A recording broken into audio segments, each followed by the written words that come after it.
Hello,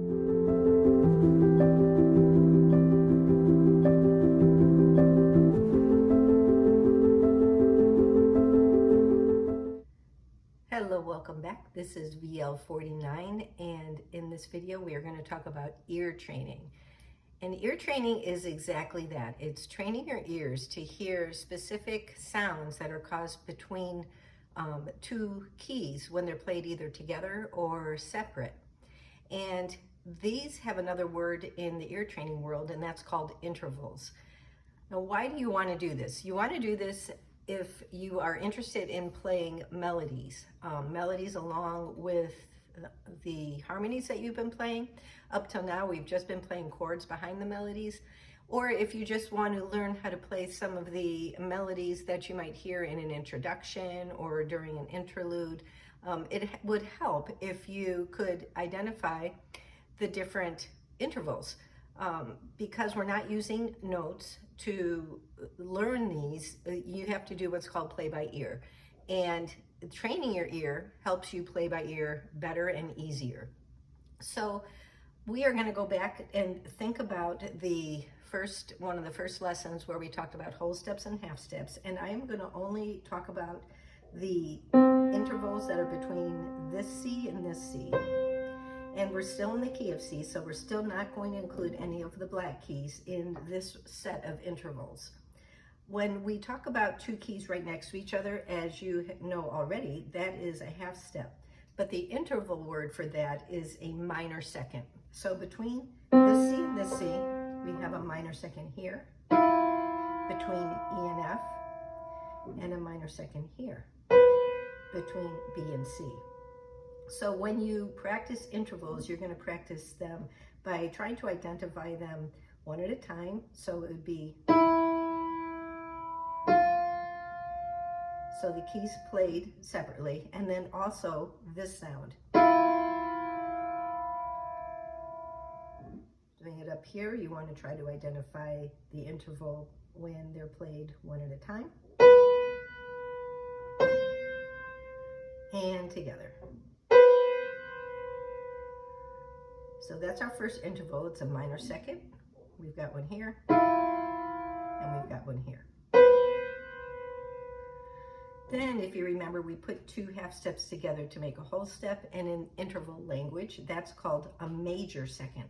So between this C and this C, we have a major second between C and D.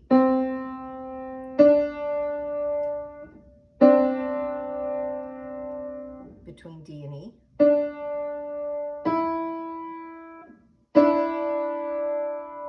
Between F and G.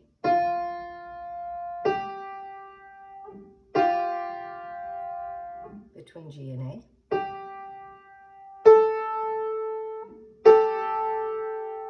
And between A and B.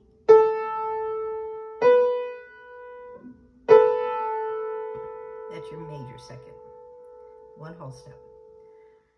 The next one we're going to look at is called a minor third, and a minor third is 1.5 steps, and our first minor third that we see is between D and F. So here's our whole step, half step, that's 1.5 steps, or a minor third. We also have a minor third between E and G.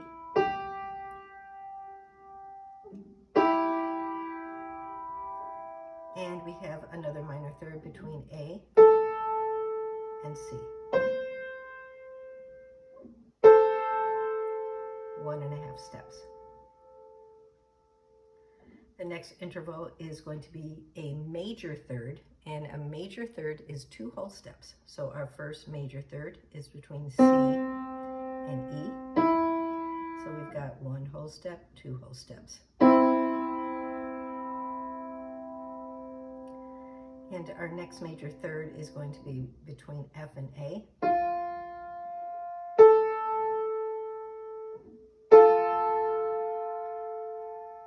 And our next major third is between G and B.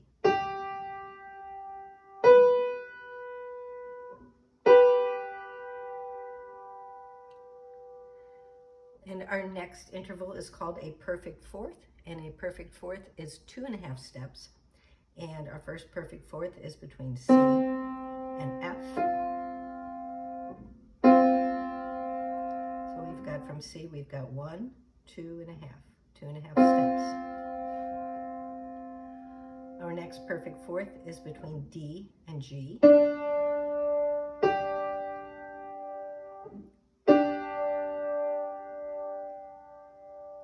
Our next perfect fourth is between E and A.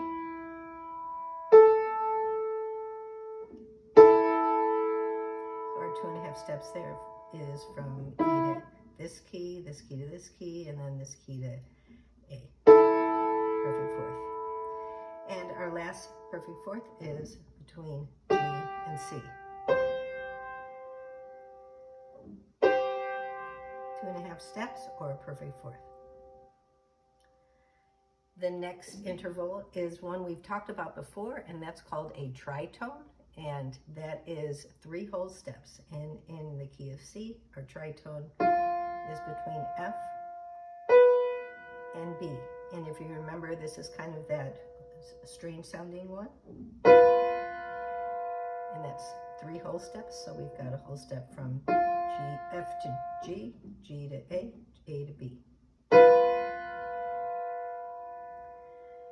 And then our next interval is called a perfect fifth, and that's 3.5 steps. So we've got a perfect fifth between C and G.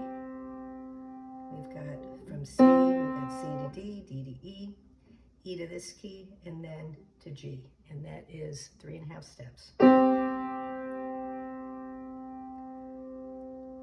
Our next perfect fifth is between D and A.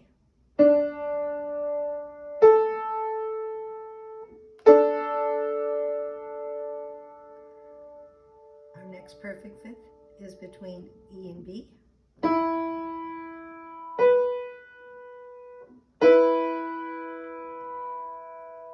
And our next perfect fifth is between F and C.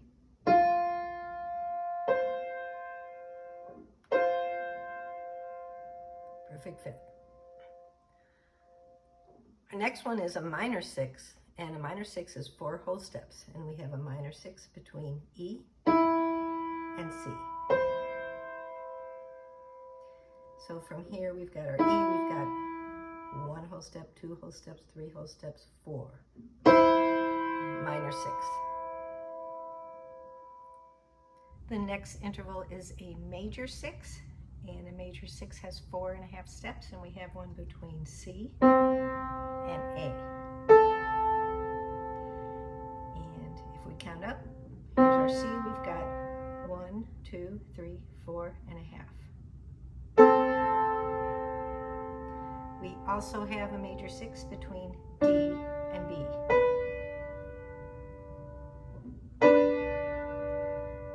And that's the major sixth.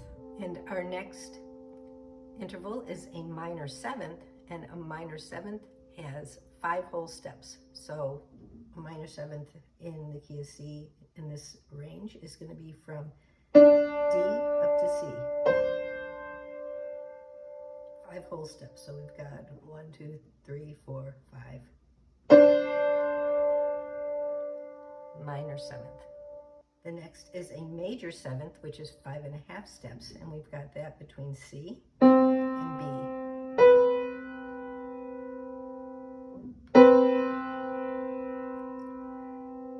We've got from C 1, 2, 3, 4, 5.5. Major seventh. So we've got from C, we've got 1, 2, 3, 4, 5.5 steps. Major seventh. And the last one we're going to talk about here is called a perfect octave, and that is 6 whole steps, or a key played with the same name an octave up. And that's also got the title of perfect. And we have talked about octaves before, but those are 6 whole steps. So we've got 1, 2, 3, 4, 5, 6.